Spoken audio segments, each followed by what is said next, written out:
مشاهدينا الأفاضل، أهلا ومرحبا بكم من الفضاء الإريترية. نحييكم ونقدم إليكم نشرة الأخبار لهذه الفترة والتي نستهلها بأهم وأبرز العناوين. وزارة العمل والرعاية الاجتماعية تعقد سمينارا لأعضاء الكونفدرالية الوطنية للعمال. وزارة الطاقة والمعادن تنظم دورة تدريبية في علوم الأرض والتقانة. مؤسسة الادخار والقروض المسقرة توسع خدماتها في إقليم شمال البحر الأحمر.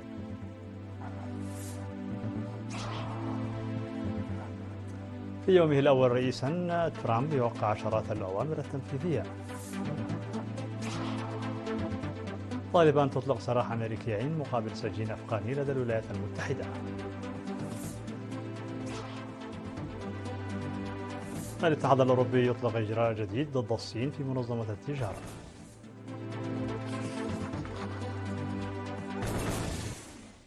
مرحبا بكم من العناوين إلى التفاصيل.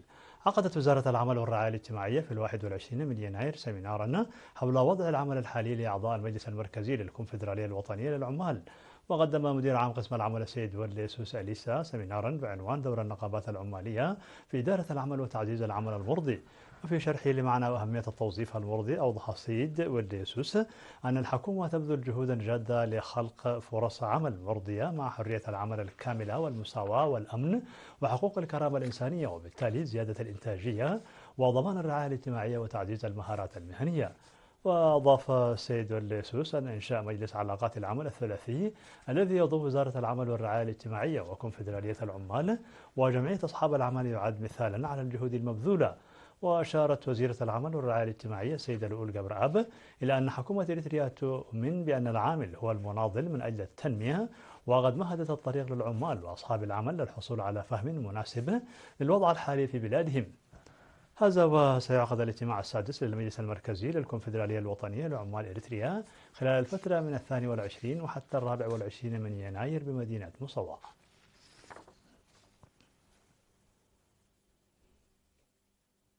نظمت وزارة الطاقة والمعادن دورة تدريبية في أسمرة بالتعاون مع وزارة الخارجية في علوم الأرض والتقانة بإشراف خبراء صينيين. شارك في التدريب الذي استمر لشهر 44 شخصا من وزارتي الطاقة والمعادن والأراضي والمياه والبيئة ومكتب الخرائط والمعلومات وشركة الكهرباء. أوضح المدير العام لقسم المعادن السيد ألم كبرة في مراسم التخرج في 20 من يناير أهمية وآنية التدريب وإسهامه في تطوير الكفاءة التقنية. وقال سفير جمهورية الصين الشعبية في إريتريا لي جيانغ أن الدورة التدريبية تعتبر مواصلة للتعاون الجاري بين إريتريا والصين في مجال تنمية القدرات البشرية، مشيدا بالتنسيق القائم. وذكر ممثل المتدربين المهندس طعامي الحانوم بأن هذه الدورة التدريبية تعتبر الأولى من نوعها، وقد تمكنوا من خلالها التعرف على تقنية علوم الأرض وتحليل المعلومات المستقاة بطريقة علمية.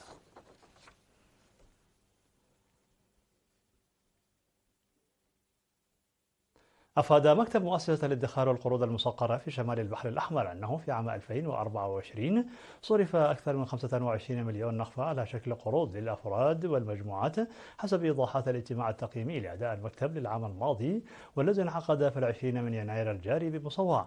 وأوضح مسؤول المكتب السيد عبد إبراهيم أن الجهود المبذولة لمساعدة المواطنين على تحسين سبل عيشهم من خلال تسهيل الوصول إلى فرص الائتمان بالقرب منهم تحقق نتائج جديرة بالثناء، مضيفا أن 51% من أكثر من 10,000 مستفيد هن من النساء. وأضاف أنه من بين أكثر من 52 مليون نقفة مقدمة على شكل قروض في 87 بنكا ريفيا تم جمع حوالي 31 مليون نقفة، مؤكدا ضرورة العمل لتوسيع مدى القرى المستفيدة بالرغم من التقدم الذي يظهره عدد المستفيدين في الفترات الأخيرة. أوضح التقرير أنه وبالنظر إلى وثائق عام 2023 فإن عدد المقترضين نما بنسبة 4.4% وتحصيل القروض بنسبة 12%، بينما انخفض انتشار القروض بنسبة 2.5% جغرافيا. وذكر المدير التنفيذي المؤقت لمؤسسة الادخار والقروض المسقرة سيد تافلا أسمرون بدوره أن مساهمة وتنسيق كافة الجهات المعنية بشكل عام والإدارات بشكل خاص أمر ضروري لحل مشكلة سداد القروض المتأخرة. وأخيرا اقترح المشاركون إجراء دراسة دقيقة حول تمديد القروض وسدادها وفتح بنك ريفي في قلعلو، وتنظيم محاضرات تركز على استخدام القروض وطرقها والاهتمام بالقرى في المناطق الريفية. هذا وقد تأسست مؤسسة الادخار والقروض المصقرة في العام 1996، وتضم حاليا أكثر من 75 ألف مستفيد على مستوى البلاد.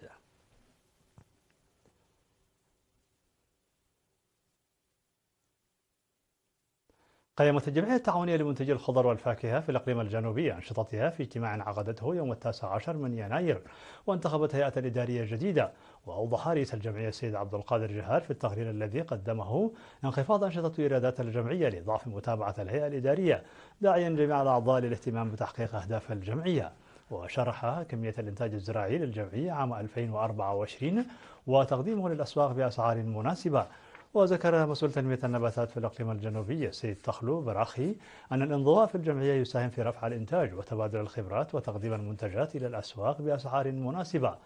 وأفاد المجتمعون بأن إدارة الأرض ونواقص السماد والمبيدات والبذور المحسنة تؤثر سلبا على أنشطتهم الزراعية، موصين وزارة الزراعة بضرورة إيجاد حل لهم.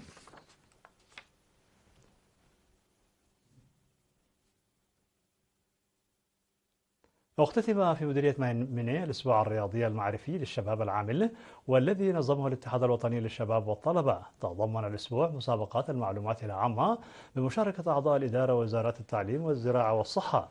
وقال مسؤول الاتحاد الوطني للشباب والطلبة في المديرية السيد يمان مدهاني أن الأسبوع الذي اشتمل على برامج ترفيهية كان له دور كبير في التعارف بين الشباب وخلق التماسك والوحدة، وشكر كافة المساهمين لإنجاحه. وذكر الشباب المشاركون أهمية الأسبوع في تنظيم وتأطير الشباب العامل، منادين بضرورة مشاركة الإناث مستقبلا. هذا وقد شهد حفل الختام تقديم العديد من الفعاليات الفنية.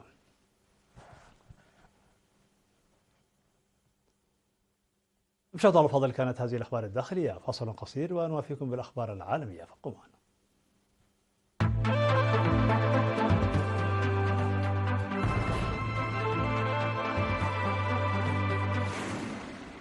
مرحبا بكم على الصعيد العالمي. وقع الرئيس الأمريكي دونالد ترامب عددا كبيرا من الأوامر التنفيذية المهمة، من بينها مراسيم عفو عن نحو 1500 شخص من أنصاره شاركوا باقتحام مبنى الكابيتول عام 2021 في محاولة منهم لتعطيل المصادقة على انتخاب جو بايدن رئيسا عام 2020.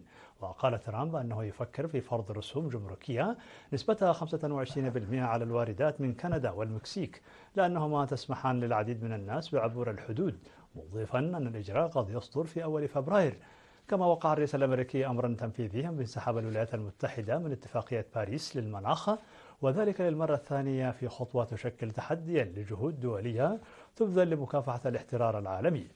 وأعقب ترامب أمره بتوقيع رسالة رسمية موجهة إلى الأمم المتحدة لإبلاغ الهيئة العالمية بأن بلاده تعتزم الخروج من الاتفاق المبرم في العام 2015 والسعي لخفض انبعاثات الغازات الدفيئة المسببة لتغير المناخ. ووقع كذلك على أمر انسحاب بلاده من منظمة الصحة العالمية التي كان قد هاجمها في السابق بسبب طريقة مكافحتها لوباء كورونا.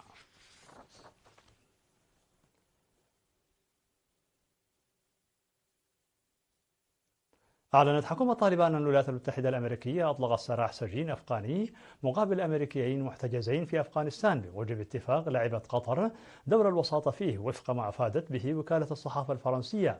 وقالت الخارجية الأفغانية في بيان أن المقاتل الأفغاني خان محمد الذي كان مسجونا في أمريكا أطلق سراحه مقابل مواطنين أمريكيين وأعيد إلى البلاد.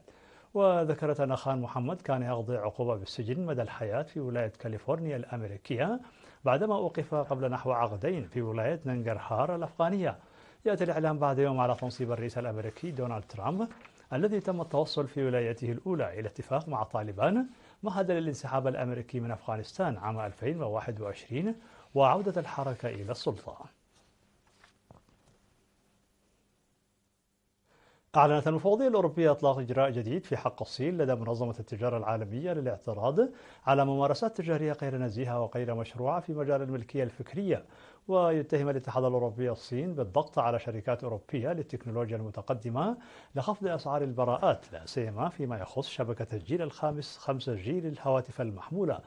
ونددت الصين من جانبها بهذا الإجراء الجديد. وجاء في بيان صادر عن وزارة التجارة الصينية أن الصين تردد بالإجراء المتخذ من الجانب الأوروبي، وهي ستتعامل مع هذه القضية وفقا لقواعد منظمة التجارة العالمية وتصون بحزم حقوقها ومصالحها المشروعة.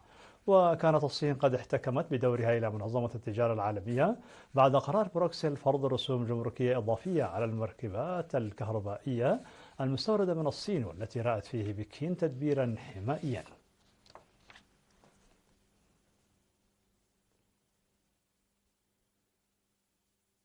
في الخبر الأخير، قال مسؤول بالشرطة المحلية أن 16 شخصا على الأقل لقوا حتفهم، وأصيب 10 آخرون في انهيار أرضي ناجم عن هطول أمطار غزيرة في مقاطعة جاوا وسط أندونيسيا.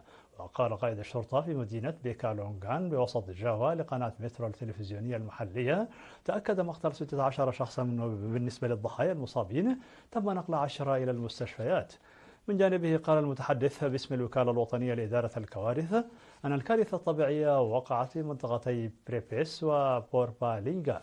وقال المتحدث يجب على الناس أن يكونوا في حالة تأهب، حيث من المتوقع أن تستمر الأمطار الغزيرة. في نهاية نشر لكم تذكير بأبرز ما جاء فيها من عناوين. وزارة العمل والرعاية الاجتماعية تعقد سميرانا لأعضاء الكونفدرالية الوطنية للعمال. وزارة الطاقة والمعادن تنظم دورة تدريبية في علوم الأرض والتقاعد. مؤسسة الادخار والقروض المسقرة توسع خدماتها في إقليم شمال البحر الأحمر. في يومه الأول رئيسا، ترامب يوقع عشرات الأوامر التنفيذية.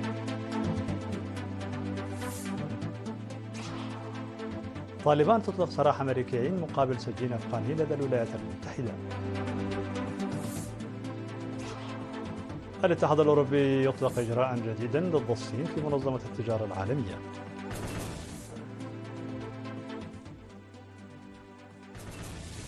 مشاهدينا الفاضل، بهذا نكون قد وصلنا بكم إلى نهاية النشرة. شكرا على حسن المتابعة، دمتم بألف خير.